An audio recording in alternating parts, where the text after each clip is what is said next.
खुशामदीद। आज हम बात कर रहे हैं तुर्क ड्रामा जीना की किस्त 226 पर।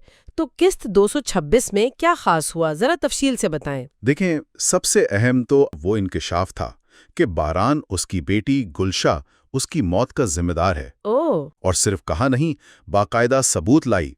खतूत थे, बारान की दी हुई अंगूठी और वो शादी का जोड़ा। हाँ, वो जोड़ा जो गुलशा पहन नहीं सकी थी, कितना दिल दहलाने वाला मंजर था। जी। और दिलान, उसका तो जैसे वजूद ही साकित हो गया।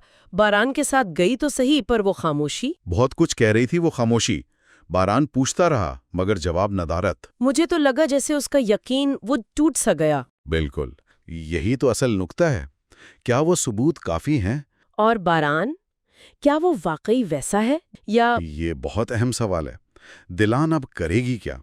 क्या वो बारान से पूछेगी सीधा? से तो उनकी शादी का क्या बनेगा? बहुत नाजुक मोड़ है। बारान खुद क्या करेगा? मोहब्बत, धोखा, राज, इंतकाम, सब कुछ उलझता जा रहा है।